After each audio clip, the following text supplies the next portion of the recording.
See, Khamzat Chimaev is not just another fighter. This dude is a phenomenon. He burst onto the UFC scene like a storm. I remember his debut. He fought one guy, destroyed him, then literally jumped back in the cage and fought again like 10 days later. Who does that? Who has that kind of confidence, that kind of savagery? The guy was smashing people, barely getting touched. He wasn't just winning fights, he was sending a message. I'm not here to be part of the roster, I'm here to dominate the entire sport. That kind of energy is rare. It reminds me of when Khabib came in and just started mauling dudes, but even Khamzat had this extra wild edge. Like he didn't just want to win, he wanted to annihilate and then laugh about it after. Now picture that guy, this undefeated monster, this man who trains like an animal, who eats pressure for breakfast, saying out loud, I want to fight Joe Rogan. Dude, what? That's like if a lion walked into a comedy club and said, yo, I want to wrestle the comedian with the mic. It's insane. But at the same time, it makes you think, why me? Why Joe Rogan? And that's the rabbit hole I went down in my head. Let me be clear, I'm not a fighter anymore. I train, sure. I do jiu-jitsu, I lift, I work out, but I'm not in the game the way these guys are. I'm not cutting weight, I'm not sparring 5 days a week, I'm not getting punched in the head by killers in their prime.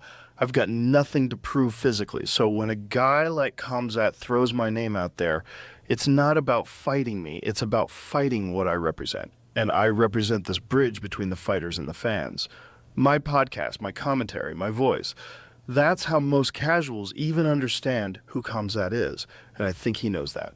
I think on some subconscious level, he's not really calling out Joe Rogan the man. He's calling out Joe Rogan the microphone. Joe Rogan the commentator, Joe Rogan the guy who introduces him to the world. Think about it. When fighters talk about legacy, they don't just mean titles or records. They mean perception, how people see them. And in MMA today, you can't separate perception from commentary, from media, from the stories we tell about fighters. I've been in this game for decades. I've seen legends rise and fall, and I've had the privilege or the curse of being the voice attached to those moments. Oh, he's hurt. It is all over. Those words live forever on highlight reels. And for some guys, that becomes part of their identity.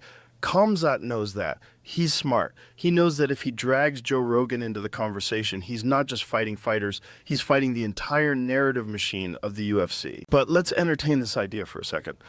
Let's imagine, just for fun, that I accept it. Imagine a fight poster. Khamzat Chimaev versus Joe Rogan, the ultimate podcast beatdown. Imagine Bruce Buffer screaming my name, the crowd losing their minds, people on Twitter losing their sanity. What does that look like? Well, it looks like me getting mauled in about 14 seconds. Let's be real. I'm not delusional. Khamzat would ragdoll me like I was a bag of groceries.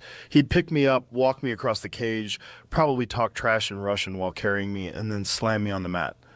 That's the reality. But here's the twist. People would watch. Millions. Because it's not about the fight. It's about the spectacle, the absurdity, the cultural collision. That's what makes it so fascinating. Now, let me break down why Khamzat doing this, even as a joke, is so powerful. Fighters today are not just fighters, they're entertainers, they're marketers, they're storytellers. Look at Conor McGregor. The dude was not just a champion, he was a showman. He could walk into a press conference, insult your entire family tree, and suddenly the world was buying pay-per-views. That's power.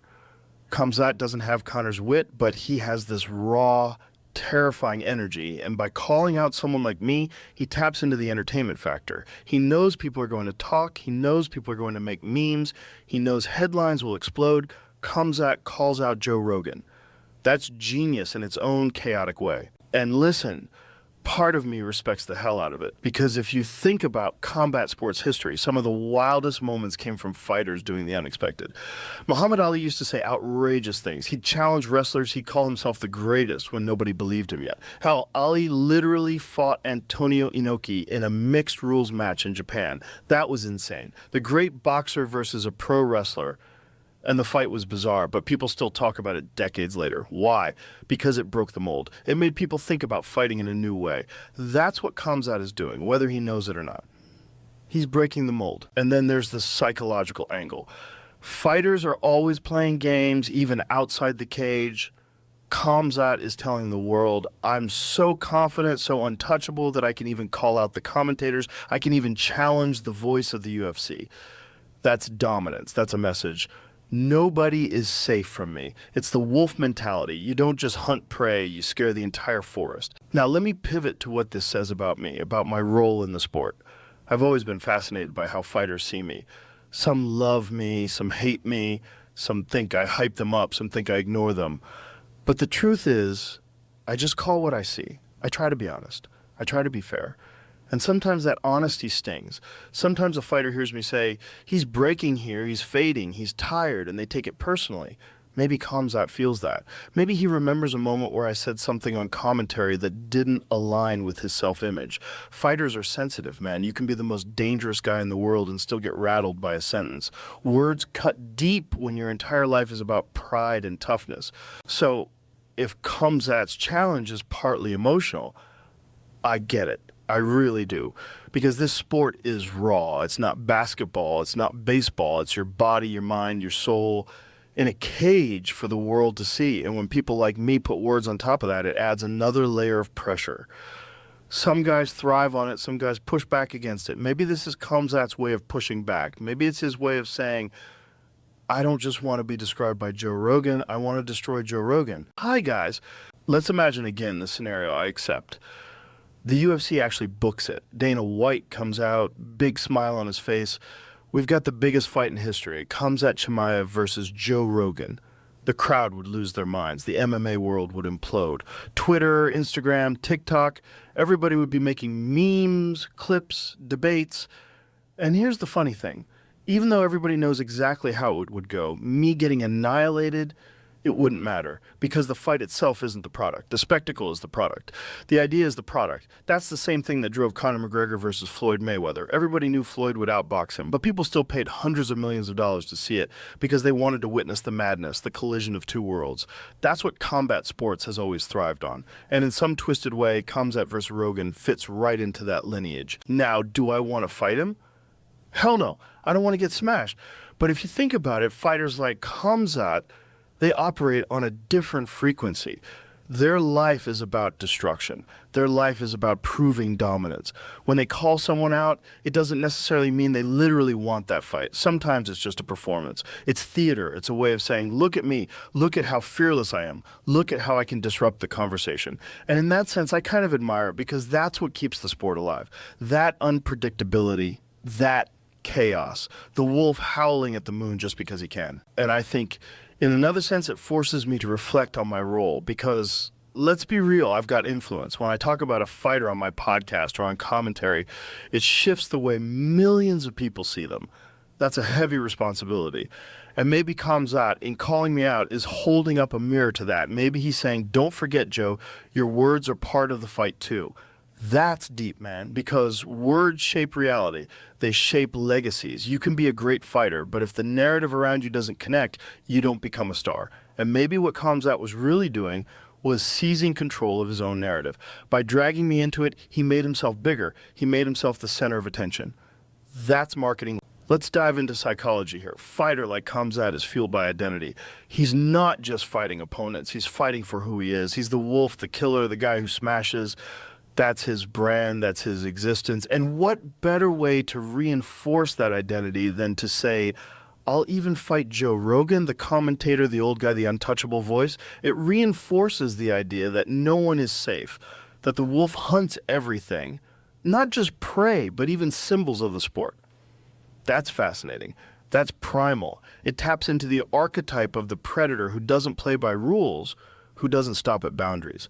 And audiences love that. Audiences are addicted to that sense of danger. They want to believe that a fighter could snap at any moment, that he could tear down the entire system if he wanted to. That's why people love watching Mike Tyson highlights to this day. Tyson had that aura of unpredictability, that sense that he might bite your ear off or knock you out in the same breath. Khamzat calling me out is a modern version of that. It's a reminder that chaos is always lurking in the octagon. Now, let me also acknowledge the absurdity, because I don't want anybody twisting this. I know what would happen in a real fight. I've got no delusions. I'd get crushed. But I think that's partly why people laugh when they hear about it. It's the mismatch that makes it funny. It's David versus Goliath in reverse. Usually we root for David, but Here, David's a 56-year-old podcaster who likes elk meat and psychedelics, and Goliath is a Chechen-born monster who smashes trained killers. There's no chance, and that's what makes the entire conversation entertaining. Because it's not about probability, it's about imagination, it's about stretching the limits of what we can picture. And look, man, as wild as it sounds, I actually think these kinds of moments are good for the sport, because fighting isn't just about the physical contest. It's about storytelling. It's about myth-making. That's why we still talk about old boxing matches, old UFC fights, old legends. The stories last longer than the punches. The stories echo for decades. And when Khamzat says he wants to fight me, he adds another story to his myth. He adds another crazy line to his narrative. Remember that time Khamzat called out Joe Rogan? That's going to live on. It doesn't matter if it never happens. The idea is enough. The idea is powerful. And let me be real here. If there's one thing I've learned from decades around fighters, it's that you never fully understand what drives them. Some guys fight for money, some fight for legacy, some fight because they're running from demons. Some fight because they literally don't know how to live without violence, and some fight because they want to test every limit. Maybe that's what this is for Khamzat. Maybe in his head, there's no limit. Everyone's a target. Everyone's an opponent, even Joe Rogan. But here's the part that really intrigues me, how the fans react. Because when fans hear something like this, they don't think logically. They don't break it down into probabilities. They feel it. They feel the absurdity, the humor, the shock, and that feeling spreads. That's why headlines like this go viral. That's why people can't stop tweeting about it, because it hits them emotionally. And at the end of the day, fighting is emotional. It's not logical. If it were logical, nobody would watch two humans punch each other in the head for money. But we do, because it speaks to something deep inside us. It speaks to the primal need to witness struggle, dominance, survival. And Khamzat, by challenging me, tapped into that. He turned the whole MMA community into a buzzing hive of emotions. Now, would I ever accept a fight like that? No. But would I sit across from Khamzat on the podcast and talk about it for 3 hours? Absolutely. And that's another layer of this, because fighting isn't just physical, it's conversational, it's verbal sparring, it's psychological warfare. And in that arena, I think I'd hold my own. I think I could sit down with Khamzat and ask him, why me? Why the hell did you say you want to fight me? And his answer would probably be something wild, something primal, something hilarious. And that's the beauty of this whole thing, because it forces a conversation, it forces a clash of worlds.